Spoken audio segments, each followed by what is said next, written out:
I would like to ask you a classical question, which is how and why does evil appear? And why does it appear or seems to have its own source of existence? Because I would like to comprehend deeply how to overcome that kind of obstacle which appears in all kinds of events in the world, yes, okay. Which is... Okay, so first of all, the definition of consciousness, or the provisional definition of consciousness is that with which everything is known. It is that in which everything appears, and it is that out of which everything is made, or of which everything is the activity. So, if that's the case, how come there is evil? Because, as we've discussed this week, infinite consciousness can only know infinite consciousness. The infinite cannot know the finite directly. So, in order for there to be manifestation, in order for a world to be known, or an object to be known, infinite consciousness must forget that it is infinite consciousness. It must localize, or at least seem to localize itself as an apparently separate subject of experience, from whose perspective it is able to know an apparently separate object of experience. So this localizing of itself in the form of the finite mind is the mechanism by which form is known, by which consciousness's inherent formlessness appears as form. But consciousness can only know form through this localized or limited perspective of the finite mind, the apparently separate subject of experience. Now, the finite mind doesn't realize that it is a temporary localization or an apparent limitation of infinite consciousness. It believes that it is a self-existing finite mind. It doesn't realize that it is a localization of the infinite. In other words, it thinks that it's finite, temporary. And the feeling of separation is inherent in the finite mind. From its point of view, it is a separate, temporary, finite mind. Jane doesn't realize she's a localization of Mary's mind. She thinks I'm an independent, separate, independently existing person. And the finite mind feeling itself to be temporary and finite, there are two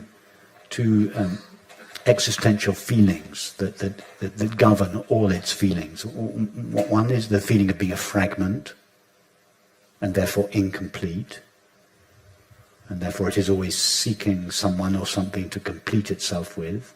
In other words, it's always suffering. Sorrow characterizes its internal experience, and it always feels that it's separate from everyone and everything on the outside. And it sees everyone either as a source of potential of happiness or love, or a threat to its existence, and therefore conflict characterizes its exterior experience. So and as a result of this, the apparently separate subject of experience is always negotiating experience with reference to what it can get out of it. And it doesn't realize that the objects, and particularly the people that it is relating with, are the same as itself. They think that the other is other. And it is because of this belief that the finite mind has, because of this belief that the other person is another person, separate from me, other than me, that it is able to behave towards that person in a way that doesn't implicate itself. So the finite mind thinks, I can hurt that person without being hurt myself.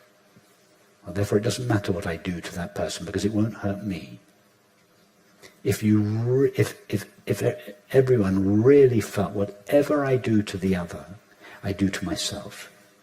If I hurt another, I hurt myself. Then no one would knowingly hurt another person or animal. So all the evil, that to come to your question about evil, all the acts that we consider to be evil in society are acts that are generated by people who have a deep feeling of being separate. So, although it is true that the finite mind is only an apparent localization or limitation of infinite consciousness whose nature is love, from its localized point of view, it doesn't realize that. It thinks that it is separate. It thinks that others are others, and therefore it can behave in unloving ways towards them. That's what we call evil. Evil behavior, what we judge or describe as evil behavior, always has its source in the sense of separation. Think of the actions and events that you consider to be evil. They're all perpetrated by people who have a very deep sense of separation. So it doesn't exist a source which is independent, which is so-called satanic force or living of its own. No, even the source of hostility is love, ultimately. Even the source of all evil, ultimately, is love. Nothing has an independent source. The source of everything is consciousness or love.